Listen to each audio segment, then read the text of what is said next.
Mellow greetings, everybody. My name is James. I'm from the internet. Today we are going to be talking about Robin Hood.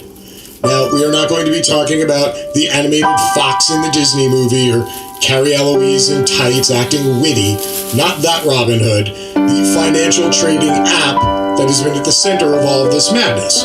And over the last few days, I brought to you the story of Stonk Wars, as well as the sequel, Stonk Wars, The Capitalist Empire Strikes Back. And I've been trying to sort of, get a base level of knowledge of what's going on, because a lot of this is extremely difficult. And it's difficult on purpose. The financial and investment sector is massive, and it's hugely overly complicated, partially because it's developed over the years to find its way through loopholes in legislation, and then again to maximize profit, and as those things change over time, it's just continuously branched out and grown, and now it's just this wild zigzaggy maze that unless you're deep in the financial sector, you can't really understand all of it. So let's take a deeper dive into the story of the Robin Hood app, and perhaps more of this will start to make sense. The trading app Robin Hood takes from you and gives to the rich. This is an article that appeared in Jacobin 2 weeks ago, before all this madness started. The startup trading app Robin Hood invoked Occupy as a promise to fix a rigged financial system, but the firm now faces class action lawsuits for scamming its millions of novice customers, showing that democratizing finance is just a way of finding more people to prey on. So if you watched my Stonk Wars report the other day, I did discuss the fact that over the last decade, the finance sector has managed to lobby hard enough to make it so that apps and trading is available to everybody rather than just people with a brokerage or a firm, because they wanted to have more people to leech money out of and have more dead money floating around that can be pushed around by large capitalists with large piles of capital to leverage businesses, to close and short them and make more profit. It really just makes for more edible fish in the same lake in which there is only one big whale. And for the record, in this analogy, you are not the whale. Market researchers estimate that over 10 million Americans became first-time investors in 2020 amid record volatility. A staggering 6 million of those 10 million chose to invest through Robin Hood, the Silicon Valley startup that pioneered commission-free trading back in 2013. The app has been lauded by commentators for its mission to, quote, democratize finance. But as the new year approached, the company found itself in hot water 3 times in just 2 weeks. An auspicious beginning. Most recent is the class action lawsuit filed on December 24th that claims Robin Hood offsets the costs of its commission-free trading calling card by reselling stock orders for backdoor fees. A similar charge was settled with the SEC on December 17th, with Robin Hood forced to pay out $65 million for misleading customers about its revenue sources and failing to execute trades at quality prices. The SEC found that this latter fault cost users over $34 million, which far exceeded any short-change savings they would have made on commission costs. That's great. Hey, come to us. We have commission-free trading. Those other people, they charge you $1 for a trade. Come here. Trade for free. I mean, we're going to leech $2 to $3 of capital out of you either way, but there's no fees. The heist would have been a scandal even if it had hit America's more capitalized investing class, but Robin Hood's clientele is different. The average account holder has a few $1,000s at hand, is around 30 years old, and is more likely than not to be a first-time investor. The app that built its brand around sticking up for the entry-level investor, it turns out, has been picking their pockets in the shadows. Dun, dun, dun. But possibly the most concerning part of the recent flurry came from Massachusetts regulators on December 16th, alleging that Robin Hood systematically preys on novice investors. The lawsuit claims the app deploys a gamified interface that pushes users to engage in advanced derivatives trading, short sales, and option calls. Trading in the options market, for instance, is typically considered out of bounds for incoming investors, not out of paternalism, but protectionism. But in the name of individual empowerment, Robin Hood has removed almost all barriers to this risky, often leveraged, form of derivatives trading, and its customer base is hooked. In the first 3 months of 2020, Robin Hood traders bought and sold options contracts at times the rate of Charles Schwab. For those of you who don't know, Charles Schwab is an enormous brokerage and finance house that has been around for eternity. They are an old school player with ancient old fuck you money. If you don't know what fuck you money is, then you only know rich people, not wealthy people. Number two, if you got all jazzed up by all this GameStop stuff, or maybe, you were like, hey, I might want to take a few dollars and throw in some stocks so I can start building up a nest egg for retirement. Well, if you don't understand these words, advanced derivatives trading, short sales, and option calls, if you don't understand any of those words, then Robinhood wants you as a customer. The higher frequency could be attributed to many factors, but Robinhood has undeniably created an ecosystem that rewards frequent and risky trading. It has brought on board young, undercapitalized investors through a social media strategy of variable reward systems, dopamine dependency, and click notification behavioral directives. Virtual confetti, for instance, falls over the user's screen at a first trade, despite the fact that the trade frequently is negatively correlated with trade success. It's literally a finance app with emojis and GIFs.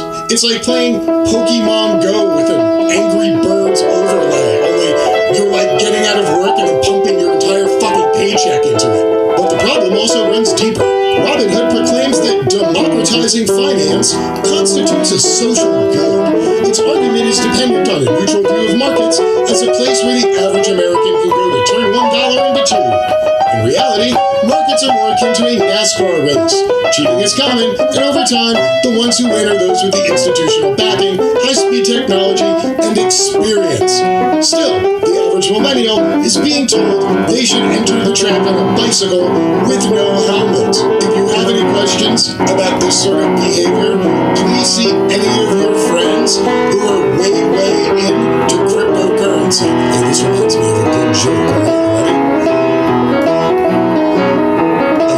Instructor, a vegan, and a cryptocurrency trader all walk into a bar. You know how I know? Because they all fucking told me in the first 10 seconds. So if you know anybody into crypto, you know this sort of mentality. You're super young, you have very little experience, but you do a bunch of research on one little thing, and then you're just like, here you go, here's all the money I've saved up for the last 5 years, to the moon! That's it. It's all or nothing. This is the white middle-class suburban version of getting tattoos on your face and saying there are no days off and there is no plan B. You're either going to be a successful rapper who claws his way out of the bottom, or you're fucking toast. Welcome to end-stage capitalism. In the SEC lawsuit presented against Robinhood, one of the issues at hand is a practice called payment for order flow. It means that Robinhood is selling your trade to a third-party company for execution. Those secondary brokers will then commonly, quote, take the other side. They are betting that you are wrong. Why? Because they are professionals and you're an idiot with an app who's hoping to get a successful trade so that the emoji pops up and sprays confetti on their screen. Yay! And not only are they betting that you're wrong, they're making double when you are. But even if you win, the brokerage will have made the spread and commission charges from you. It is a zero-stakes game for them and a rigged one for users. One of the more sinister aspects here is that the secondary brokers are lining up, specifically for Robinhood's trade orders. They are paying a huge premium for the right to exploit the app's newcomers by taking the other side of their bets. Increased scrutiny on social media platforms has popularized a phrase that rings true for Robinhood. If you aren't paying for the service, then you are likely the product.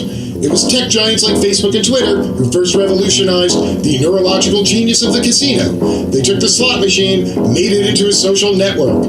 Our own evolutionary desire for community and closeness has been flipped against us. Now, there is Robinhood, fusing the most addictive elements of both the casino and the social media apps. But unlike those social media apps, which just make you the product by getting all of your data and then charging their clients a premium to sell extremely targeted ads to you because technically they know you better than anybody else. No, this is different.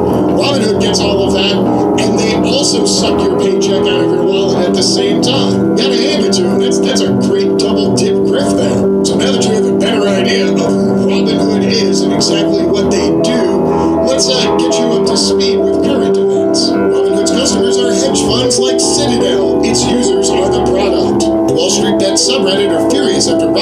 stopped allowing trading on GameStop. The secret to Robinhood's success and profitability is simple.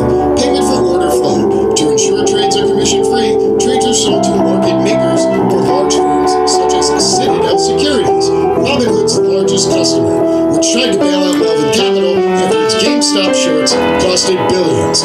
Market makers execute those trades, sometimes at an inferior rate, and can use their privileged position to place themselves in the middle and make a profit. Crucially, in this arrangement, more trades and more volatility mean that there's more firms like Citadel to work with.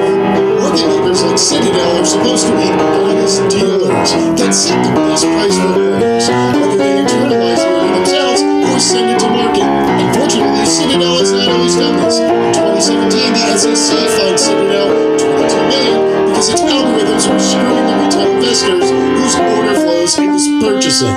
Are you noticing a pattern here? It's almost like capitalists go out and do the shittiest thing they can to extract as much wealth as possible from people who have less capital and less knowledge than themselves. Then, when they invariably get caught, they litigate it down and they pay a small fine that equates 0.5% of their total value or their planned revenue, which means they're just throwing like large cheese sticks in the break room in the investing house for like a week. Payment for order flow wasn't invented by Robinhood. That honor belongs to Bernie Madoff.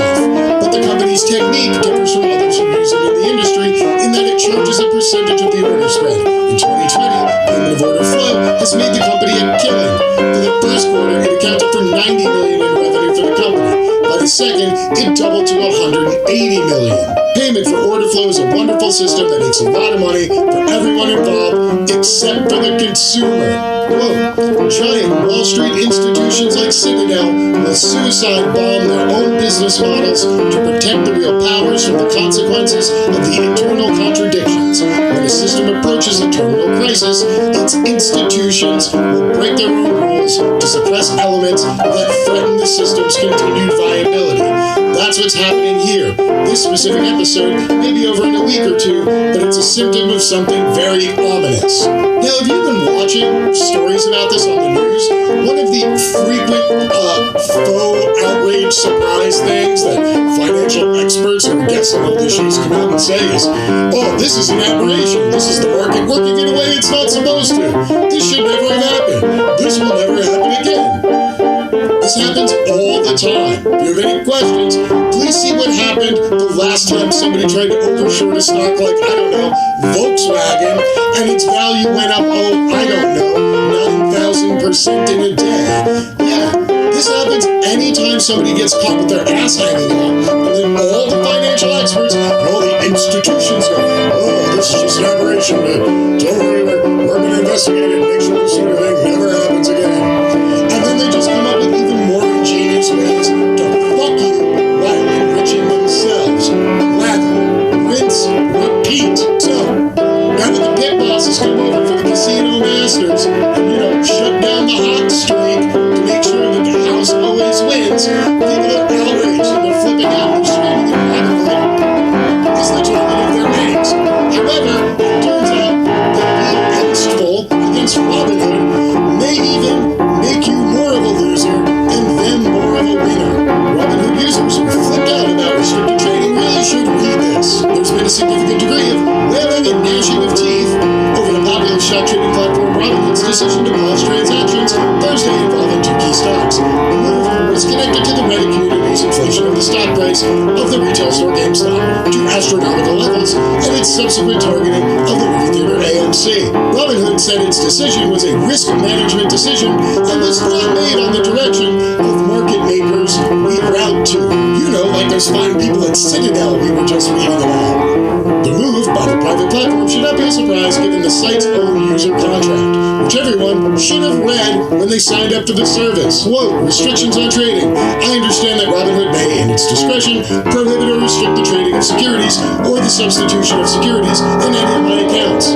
Basically, this is the company's way of saying anytime they have skin in the game and there's a decision to be made whether you're going to lose money or they're going to lose money, well, you lose. Anyone who becomes irate about this would be wise not to sound off against Robin Hood.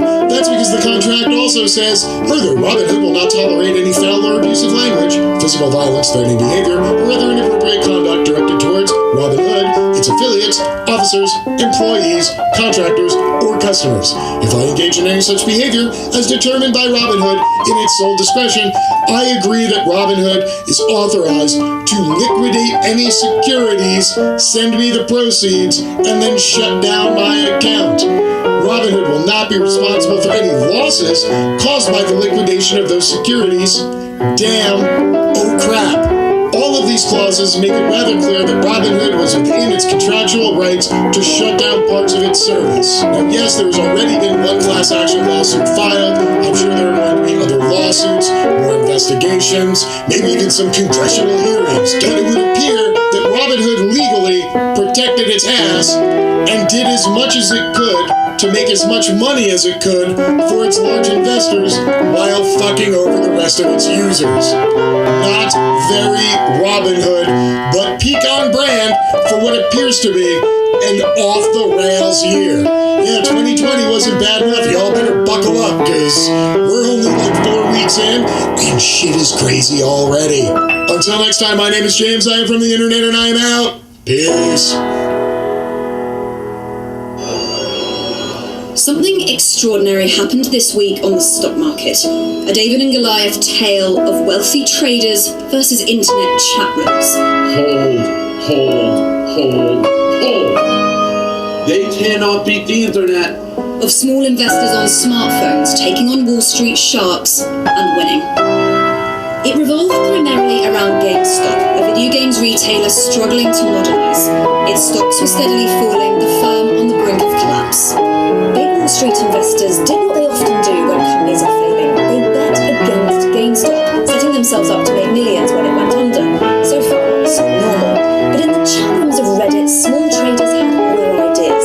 They bought shares en masse, which caused the share price to soar, seemingly at odds with the actual value of the company. It cost Wall Street their big bets. The impact's been spectacular. At its peak, the company was worth over £24 billion. In response, some trading apps banned people buying more stock, creating yet more volatility in the market. For the bedroom-based traders, these are still risky investments, but many aren't worried about losing money. This is about power, not profit.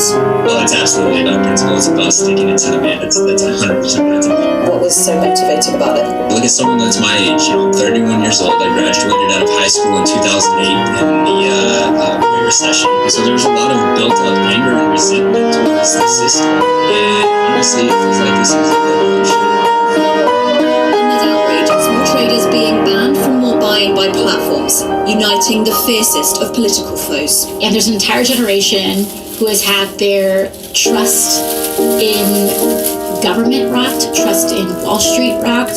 Trading apps have made stocks more accessible, but experts fear a lot of people with limited knowledge are causing bubbles. When they burst, the poorest will lose most. The fact is, look, what's happened with GameStop is crazy. I guarantee, but I'm very confident that in a couple of months it will be a lot lower than where it is. At some point it's going to collapse. And I don't want it to be ordinary people out there who invested their housing deposits or their kids' university tuition. For many, this place has always symbolised inequality. As a recession bites, the stock market still booms. Many feel there's a reckoning still to come. On video, but I have the receipts. Marjorie Taylor Greene then posts a video where you hear her talking and then someone starts yelling at her. I still don't